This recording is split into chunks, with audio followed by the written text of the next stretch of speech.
இந்தியாவிலே இதுவரை நடைபெற்ற அகழ்வாராய்ச்சிகளையே முதன்மை இடம் வகிக்கக்கூடிய கீழடி வைகை கரையில் அமைந்திருக்கின்ற சிவகங்கை மாவட்டத்தில் இருக்கின்ற அந்த கீழடி என்ற இடத்திலே நடைபெற்ற அகழ்வாய்வின் மூலம் 17,900 பொருட்கள் கண்டெடுக்கப்பட்டன.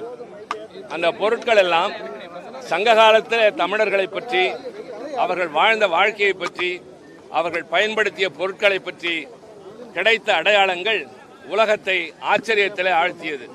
சற்றேறக்குறைய 3000 ஆண்டுகளுக்கு முன்னால் தமிழர்கள் நாகரிகத்தோடு வாழ்ந்திருக்கிறார்கள். கட்டிடங்களை கட்டி, செங்கல்லால் கட்டிய கட்டடங்களை கட்டி அதில் குடியிருந்திருக்கிறார்கள்.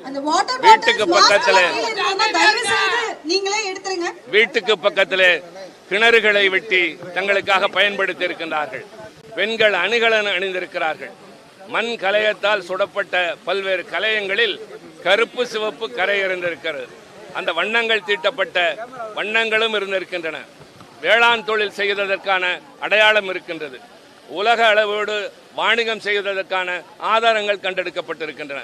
வடக்கே இருக்கிறவர்கள் சொல்வதெல்லாம் நம்பிக்கையின் அடிப்படையில், ஆனால் நாங்கள் சொல்வதெல்லாம் ஆதாரங்களின் அடிப்படையில், தரவுகளின் அடிப்படையில் ஆராய்ச்சி ரீதியாக கண்டுபிடித்து இந்தியாவிலே அல்ல, அமெரிக்காவில் இருக்கிற ஆய்வகத்திலே நிரூபிக்கப்பட்டு கார்பன் டெஸ்ட் என்பதன் மூலமாக அதனுடைய தொன்மை நிரூபிக்கப்பட்டிருக்கின்றது.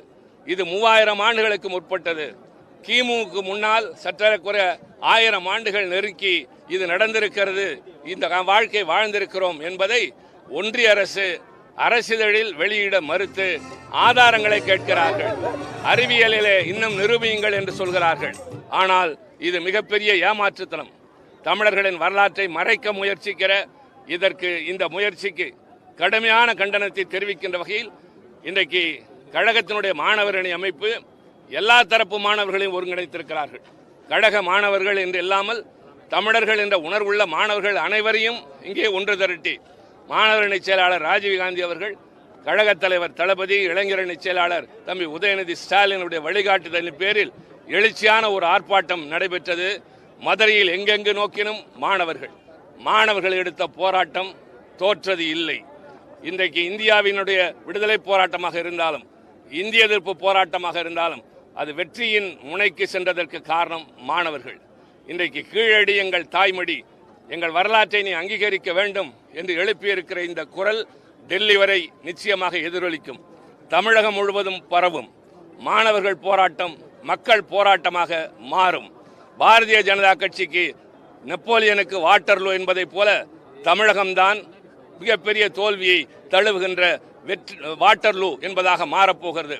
நாடாளுமன்றத்தில் இந்த பிரச்சனையை மட்டுமே நாங்கள் முதலில் முன்னிறுத்தி கீழடி அகழ்வாராய்ச்சியின் அறிக்கையை அங்கீகரிக்க வேண்டும் என்பதை தொடர்ந்து வலியுறுத்திக் கொண்டிருப்போம். மற்ற பிரச்சனைகள் எல்லாம் எங்களுக்கு பின்னால் தான். மாணவர்கள் மக்களிடம் எடுத்து செல்வார்கள். இந்த போராட்டம் வெற்றி பெறும். தமிழர்களின் வரலாறு நிரூபிக்கப்படும். உலகத்தில் முதன் மொழி தமிழ்மொழி, உலகத்தினுடைய மூத்த இனம் தமிழினம், நாகரிகத்தினுடைய தொடக்கம் தமிழகம். தமிழக முதல்வர் சொன்னதை போல இந்தியாவினுடைய வரலாறு தெற்கே இருந்து எழுதப்படும், அதுவும் தமிழ்நாட்டிலிருந்து எழுதப்படும் என்பதற்கு இன்றைய ஆர்ப்பாட்டம் ஒரு மிகப்பெரிய எடுத்துக்காட்டாக